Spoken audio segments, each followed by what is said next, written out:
So మీరు హౌస్లో ఎంత కోపంగా ఉంటారో అంత మ్యాన్లీగా కూడా ఉంటారు. సో లేడీస్ ఎక్కువ ఫ్యాన్ బేస్ అంటే మీకు క్రియేట్ అయ్యింది. ఒక టైంలో పృథ్వీ వచ్చినప్పుడు మీరు ఒకటి బాగా వైరల్ అయింది వీడియో. ఏది దమ్ముదా దగ్గరకు వచ్చి ఫేస్ టు ఫేస్ మాట్లాడుతుంటే నోట్లో కంపు కొడుతోంది అని చెప్పేసి అన్నారు కదా మీరు. సో అది బాగా వైరల్ అయింది అసలు. అది కట్ చేసి డిఫరెంట్గా వేసుకుంటున్నారు. సో పృథ్వీ అనగానే మీకు అంటే లాస్ట్ వరకు కొంతమంది ఒక 5 మెంబర్స్లో విష్ణు అలాగే పృథ్వీ అంటే వాళ్ళతో ఎలా ఉండింది మీకు అక్కడ? సో అదే నాకు యాక్చువల్లీ లైక్ ఆల్మోస్ట్ అక్కడ ఉన్న ఓజీస్ అందరిలో తక్కువ అంటే నబీల్తో తక్కువ గొడవ అయింది. మిగతా అందరితో it was like a war. అంటే ప్రతిరోజు దేవర్ అగేన్స్ట్ మీ, అంటే నా అభిప్రాయాలకి, నా పాయింట్ ఆఫ్ వ్యూస్కి, నా సిద్ధాంతాలకి వాళ్ళు అగేన్స్ట్గానే నిలబడ్డారు ప్రతి సిచ్యువేషన్లో. సో చాలా సిచ్యువేషన్స్లో నేను ఒక్కడనే ఒకవైపు, హౌస్ మొత్తం ఒకవైపు అయిన సిచ్యువేషన్స్ ఉన్నాయి. సో నాట్ వైల్డ్ కార్డ్స్, అంటే ఇప్పుడు తేజ, అవినాష్, రోహిణిని తీసేస్తే మిగతా హౌస్ మెంబర్స్ నేను అనేది.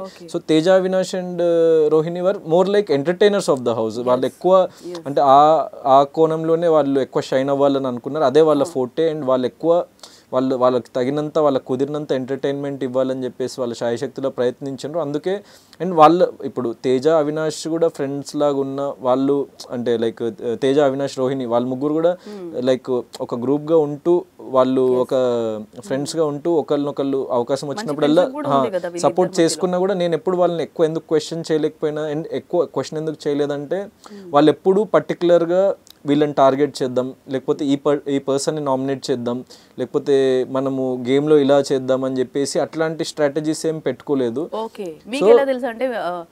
నేను అక్కడే ఉండే, వాళ్ళు నా బెడ్రూమ్లోనే ఉంటుండే అనమాట. సో అండ్ మాకు వీకెండ్ ఎపిసోడ్లో రివ్యూస్ వస్తుంటాయి కదా, ఇలా చేసాను లేకుంటే ఎక్స్ కంటెస్టెంట్స్ వచ్చి కొన్నిసార్లు చెప్పడం జరిగింది. సో విత్ ప్రూఫ్స్ నాకు అది తెలియడం జరిగింది అనమాట. సో ఆడియన్స్లో ఏదైతే ప్రశ్నలు ఉన్నాయో నేను అదే ప్రశ్నల్ని లైక్ పుట్ డౌన్ చేయడం వల్ల సో ఆడియన్స్కి కూడా చాలా ఆ ఫ్యాక్టర్ నచ్చింది నాలో అని చెప్పేసి నాకు అర్థమైంది నేను బయటకు వచ్చిన తర్వాత. సో నేను కూడా ఆ గేమ్ని ఒక ఆడియన్స్ పర్స్పెక్టివ్లోనే చూసేవాడిని లోపల ఉన్నంతసేపు. సో నేను ఒక ఆడియన్స్ అయి ఉంటే మిగతా హౌస్ని, లేకపోతే ఆ హౌస్లో జరిగే విషయాల్ని ఎలా పర్సీవ్ చేస్తా అనే కోణంలో ఆలోచించేవాడిని. సో దాంట్లో నాకు మీరు అంటే గ్రాండ్ ఫినాలే రోజు ఆ స్టేజ్ మీద ఇలా చేయబట్టుకొని ఇలా అంటే ఆ టైంలో మీరు అన్నారు కదా ఒక 3 నిమిషాలు నాకు అర్థం కాలేదు, ఫ్యూ మినిట్స్ అర్థం కాలేదు అన్నారు కదా. సో వీళ్ళందరూ వచ్చేసిన తర్వాత అక్కడ అంటే ఎగ్జాక్ట్గా ఫ్యూ మినిట్స్ వదిలేస్తే అక్కడ మీ ప్రాస్పెక్టివ్లో మీ ఫీలింగ్ ఎలా ఉండింది? ఈజ్ ఇట్ ట్రూ, నిజంగానా అసలు ఇదేంటి అని ఇలాంటి చాలా క్వశ్చన్స్ మన మైండ్లో వచ్చేస్తాయి. మీకు అలా ఆ టైంలో ఖచ్చితంగా వస్తాయి.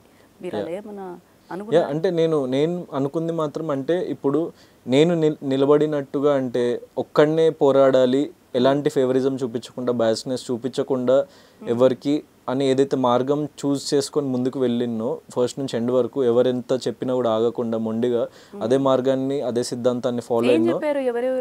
ఏం చెప్పారంటే ఎవరేం చెప్పినా వినకుండా అంటే కాదు, అంటే లైక్ హౌస్ మేట్స్ కానీ వాళ్ళందరూ what strong in group game, like what's strong in supporting our friends అని చెప్పినా కూడా సో అది నాకు తప్పనిపించి నేను ఏదైతే ప్రశ్నించినో సో ఆ పర్టికులర్ టైంలో చాలామంది అంటే నన్ను అబ్జెక్ట్ చేసిండ్రు అండ్ ఇది రాంగ్ అని చెప్పేసి చెప్పడానికి ప్రయత్నించిండ్రు.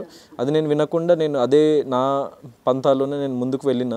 సో నాకు ఆ పర్టికులర్ టైంలో నేను అంటే ఒక కరెక్ట్గా వాట్ ఈజ్ రైట్ అన్నది నేను ఫాలో అయినా అన్న ఆ సిద్ధాంతం నేను నమ్మిన కాబట్టి అదే ఫాలో అయినా అని కూడా నాకు ఒక నమ్మకం ఉండే. అండ్ 15th వీక్లో నేను ఫైనలిస్ట్ అయిన తర్వాత మాకు జర్నీ వీడియోస్ చూపించినప్పుడు నాకు ఇంకా బలంగా నేను చేసిందే కరెక్ట్ అని చెప్పేసి నాకు చాలా బలంగా అనిపించింది. సో విన్నర్ నేను అవుతా అని చెప్పేసి చాలా హోప్స్ పెట్టుకున్నా డెఫినెట్లీ. అండ్ ఎప్పటి నుంచి అంటే ఆఫ్ కోర్స్ అంటే హౌస్ లోకి వెళ్ళే ముందే విన్నర్ అదే 15th వీక్లో జర్నీ వీడియో చూసిన తర్వాత నాకు బలంగా, అంటే చాలా సిచ్యువేషన్స్లో మనం గెలవాలన్న ఆ పట్టుదలతోనే ఆడిన, కానీ ఖచ్చితంగా గెలిచే స్కోప్ ఉంది అని చెప్పేసి నమ్మింది 15th వీక్లో జర్నీ వీడియో చూపించిన తర్వాత. So the journey video was beautiful అంటే it was like pure cinema అనమాట. సో ఒక సినిమా చూసినట్టు అనిపించింది. ఆ బ్యాక్గ్రౌండ్ మ్యూజిక్స్ వేసి వాళ్ళంతా కట్ కానీ అదంతా చాలా బాగుంది. ఎడిటర్స్కి hats off for that. So అది చాలా బాగుండే. అండ్ నేను బిగ్ బాస్ నాతో మాట్లాడాడు అనమాట.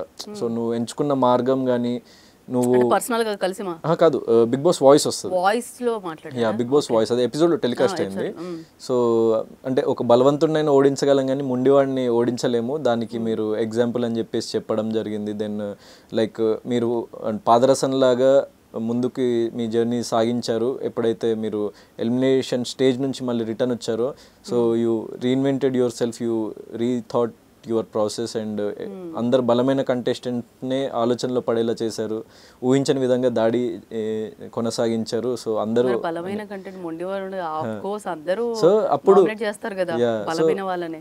సో అప్పుడు నేను ఇంకా ఆ పర్టికులర్ టైంలో ఇక నేనే విన్నర్ అయ్యే స్కోప్ ఉంది, ఎందుకంటే నేను కరెక్ట్ వేలో ఈ గేమ్ని కానీ ఈ ప్రక్రియను కానీ నేను పర్సీవ్ చేసి ముందుకు వెళ్ళి నమ్మిన కాబట్టి అనిపించింది.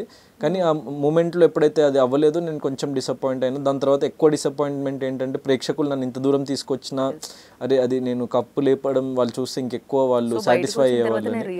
సో బయటకు వచ్చిన తర్వాత నిజంగా రియల్ విన్నర్ అని మీడియా చెప్పడం కానీ జనరల్ ఆడియన్స్ చెప్పడం కానీ అదంతా చూసిన తర్వాత somewhere I was satisfied and somewhere I felt yes నేను నమ్మింది కరెక్టే అండ్ జనం నన్ను గెలిపించిండ్రు ఏదో ఒక విధంగా, వాళ్ళ గుండెల్లో పెట్టుకొని వాళ్ళ ప్రేమనిచ్చి గెలిపించిండ్రు అన్న నమ్మకం నాకు వచ్చి నేను చాలా హ్యాపీగా ఫీల్ అవుతున్నాను.